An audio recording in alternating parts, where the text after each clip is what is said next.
એક સાદું વચન, અને એ પણ કોઈ વસ્તુ વેચતી વખતે એ કેટલું શક્તિશાળી હોઈ શકે. ચાલો આજના વિશ્લેષણમાં આપણે એ જ સમજીએ કે કેવી રીતે એક ગેરંટી, એક નાનકડું વચન વેચાણને આસમાને પહોંચાડી શકે છે. આખી વાતની શરૂઆત થાય છે એક ડરથી.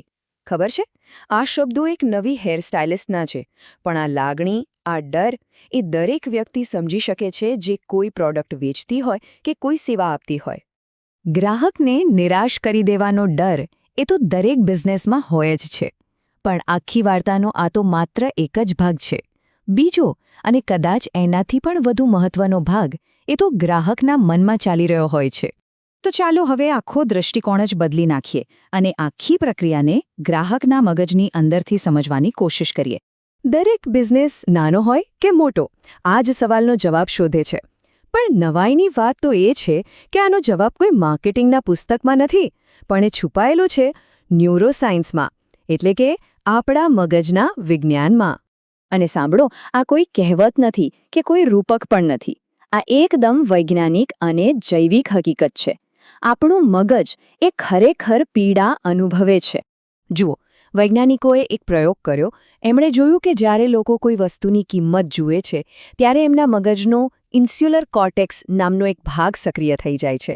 અને મજાની વાત એ છે કે આ એ જ ભાગ છે જે આપણને જ્યારે કોઈ શારીરિક ઈજા થાય ત્યારે સક્રિય થાય છે. મતલબ કે મગજ માટે પૈસા ખર્ચવા એ શારીરિક પીડા જેવું છે. જેટલી વધુ પીડા એટલી ખરીદીની શક્યતા ઓછી. બસ આ જ છે મૂળભૂત સમસ્યા. જુઓ, દરેક ખરીદીમાં એક જોખમ તો હોય જ છે કે કદાચ વસ્તુ સારી ન નીકળી તો, પૈસા વેડફાઈ ગયા તો, અને આપણું મગજ આ જોખમને, આ તોને એક વાસ્તવિક શારીરિક પીડા તરીકે અનુભવે છે. તો પછી જો સમસ્યા ખરીદી સાથે જોડાયેલી આ પીડા અને જોખમ હોય તો એનો ઉકેલ પણ એકદમ સ્પષ્ટ છે ને, ખરું ને? એ જોખમને જ સંપૂર્ણપણે દૂર કરી દો. જુઓ, એક મજબૂત ગેરંટીનો અર્થ ખાલી પૈસા પાછા આપવાની પોલિસી નથી.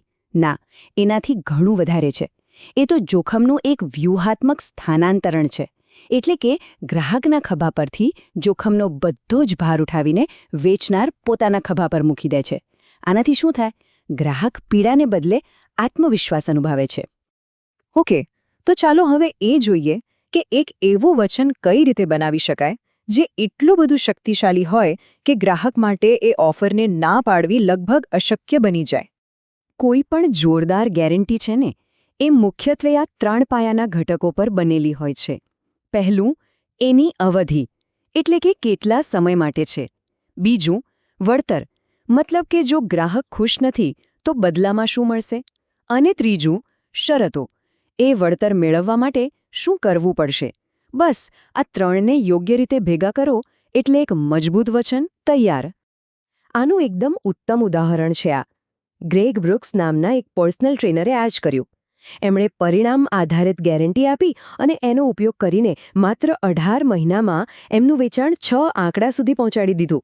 એમણે ગ્રાહકના પૈસાનું જોખમ ન લીધું, પણ પરિણામનું જોખમ ઉઠાવ્યું. એ બહુ મોટી વાત છે.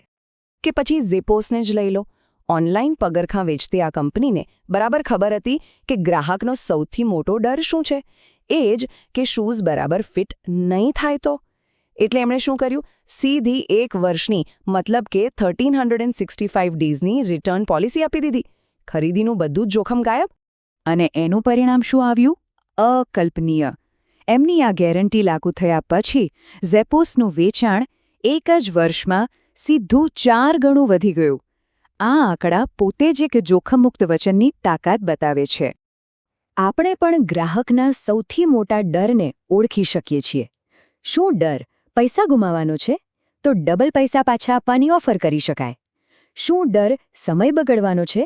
તો સમયસર ડિલિવરીની ગેરંટી આપી શકાય. મુખ્ય વાત એ જ છે કે એમના ડરને સીધો જ સંબોધવામાં આવે. અને જુઓ, આંકડા ક્યારેય ખોટું નથી બોલતા. ઘણા અભ્યાસો એવું દર્શાવે છે કે માત્ર એક મજબૂત ગેરંટી ઉમેરવાથી જ વેચાણમાં 21% થી લઈને 300% સુધીનો જંગી વધારો થઈ શકે છે. વિચારો. પણ એક મિનિટ, આ માત્ર વેચાણ વધારવાની કોઈ યુક્તિ કે ટ્રિક નથી. ના, આ તો દુનિયાના સૌથી સફળ બિઝનેસ લીડર્સ દ્વારા અપનાવવામાં આવેલી એક મૂળભૂત, એકદમ પાયાની વિચારસરણી છે. માર્કેટિંગ વ્યૂહરચનાકાર જે અબ્રાહમ, જેમને દુનિયાના શ્રેષ્ઠ માર્કેટિંગ ગુરુ માનવામાં આવે છે, એમણે આ સિદ્ધાંત પર હજારો બિઝનેસને સફળ બનાવ્યા છે. એ શીખવે છે કે બિઝનેસમાં અસાધારણ સફળતા ત્યારે જ મળે છે જ્યારે હરીફો કરતાં વધુ જોખમ ઉઠાવવાની હિંમત હોય. અને આ વાતની સાક્ષી કોણ પૂરે છે? ફેડેક્સના સ્થાપક પોતે. ફેડેક્સ એ કંપની જે પોતે સમયસર પહોંચાડવાની ગેરંટી પર જ બનેલી છે. એના સ્થાપક પણ જે અબ્રાહમની આ વિચારસરણીને સાચી પ્રતિભા માને છે. તો આ જ છે સૌથી મહત્વની વાત. ગેરંટી એ રિફંડ વિશે છે જ નહીં. એ તો ગ્રાહકની પીડા દૂર કરવા વિશે છે અને જે વસ્તુ વેચાઈ રહી છે એમાં અતૂટ વિશ્વાસ દર્શાવવા વિશે છે. આ કોઈ રક્ષણાત્મક નીતિ નથી, પણ ગ્રાહકનો વિશ્વાસ જીતવા માટેની એક આક્રમક વ્યૂહરચના છે. અને બસ આ જ વિચાર સારા બિઝનેસને મહાન બિઝનેસથી અલગ પાડે છે. તો અંતમાં વિચારવા જેવો પ્રશ્ન એ જ છે કે ગ્રાહકનો સૌથી મોટો ડર કયો છે અને એવું કયું વચન આપી શકાય જે એ ડરને હંમેશા માટે ગાયબ કરી દે? આ એક સવાલનો જવાબ કોઈ પણ બિઝનેસને વિકાસના નવા શિખરો પર પહોંચાડી શકે છે.